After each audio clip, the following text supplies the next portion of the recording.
আমাকে আপনাকে এই দুনিয়ায় ঈমান নিয়ে টিকে থাকার জন্য আমাকে আপনাকে বারবার পরীক্ষার সম্মুখীন করবে। আল্লাহ সূরা বাকারা 256 নং আয়াতে বলেন, وَلَنَبْلُوَنَّكُمْ بِشَيْءٍ مِّنَ الْخَوْفِ وَالْجُوعِ وَنَقْصٍ مِّنَ الْأَمْوَالِ وَالْأَنفُسِ وَالثَّمَرَاتِ وَبَشِّرِ الصَّابِرِينَ। বান্দা বান্দিরা দুনিয়ায় থাকবা আরাম আয়েশের জন্য না। আদ-দুনিয়া সিজনুল মুমিন ওয়া জান্নাতুল কাফির। দুনিয়া ঈমানদারদের জন্য জেলখানা, কাফেরদের জন্য বালাখানা। দুনিয়ায় ঈমানদারদের শান্তির জায়গা না, আখিরাত ঈমানদারদের জন্য শান্তির জায়গা। আল্লাহ এজন্যই বলেন, ওয়ালা নাবলুওয়ান্নাকুম, অবশ্যই অবশ্যই আমি পরীক্ষা করব। কাদেরকে? আমাকে আপনাকে পরীক্ষা করবেন। কিভাবে? বিশাইইম মিনাল খাউফ, সামান্য ভয়ের মাধ্যমে। বিশাইইম মিনাল খাউফি ওয়াল জু', ক্ষুধা এবং ভয়ের মাধ্যমে।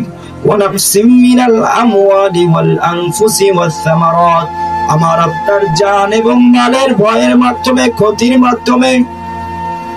ওয়া বাশশিরিস সাবিরিন, আমার আপনার জন্য সুসংবাদ হলো ধৈর্য ধারণ করা।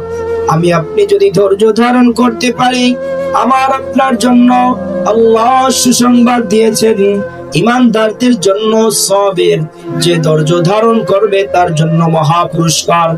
আল্লাহ বলেন, ঈমানদার বান্দা বান্দি, তোমরা নৈরাশ হয়ে যাও, তোমরা হারামের মধ্যে লিপ্ত হও, তোমরা বিভিন্ন এনজিওর শরণাপন্ন হও, তোমরা ঈমান নামক মহাদৌলত শেষ করে দাও, নেককারের থেকে বদকারের খাতায় নাম লেখাও। জানের ভয়ে, মালের ভয়ে, বিভিন্ন প্রলোভনের কারণে, বিভিন্ন মুসিবতের সম্মুখীন হয়ে তোমরা বিভিন্ন পদে তোমাদেরকে পদান্বিত করার লোভ দেখিয়ে তোমাদের ঈমান শেষ করে দেয়। আল্লাহ বলেন, ঈমানদার বান্দা বান্দিরা ভালো করে শুনে নাও, বিপদ আপদ মহা মুসিবত সব কিছু তোমাদেরকে পাকড়াও করবে। কি করবা, কি করণীয়, ভালো করে শুনে নাও।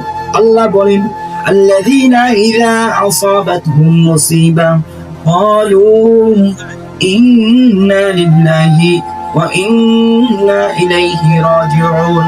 আল্লাহ বলেন, যখন তোমাদের বিপদ আপদে পাকড়াও করবে, আল্লাযীনা ইযা আসাবাতহুম মুসিবা, যখন বিপদ আপদ আসবে, ক্বালু ইন্না লিল্লাহি ওয়া ইন্না ইলাইহি রাজিউন, তখন তোমরা সঙ্গে সঙ্গে পড়বা ইন্না লিল্লাহি ওয়া ইন্না ইলাইহি রাজিউন।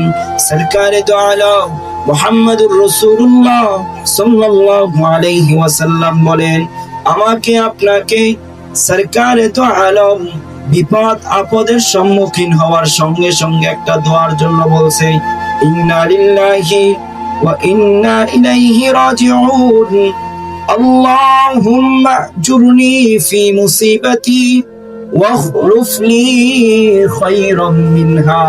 বিপদের সম্মুখীন হয়ে যদি আমি আপনি এই দোয়া পড়ি, আল্লাহ আমাকে এই বিপদের চেয়েও উত্তম প্রতিদান দান করবে। বলেন সুবহানাল্লাহ।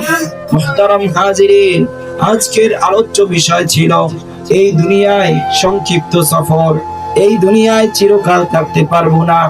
আসল যে ঘর, আসল যে বাড়ি, আসল যে ঠিকানা, আসল ঠিকানার জন্য প্রস্তুতি গ্রহণ করা।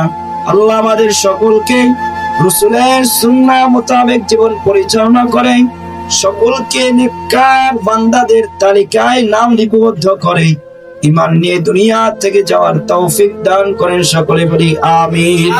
ওয়া আখির দাওয়ানা আলহামদুলিল্লাহি রাব্বিল আলামিন। আসসালামু আলাইকুম ওয়া রাহমাতুল্লাহি ওয়া বারাকাতুহু।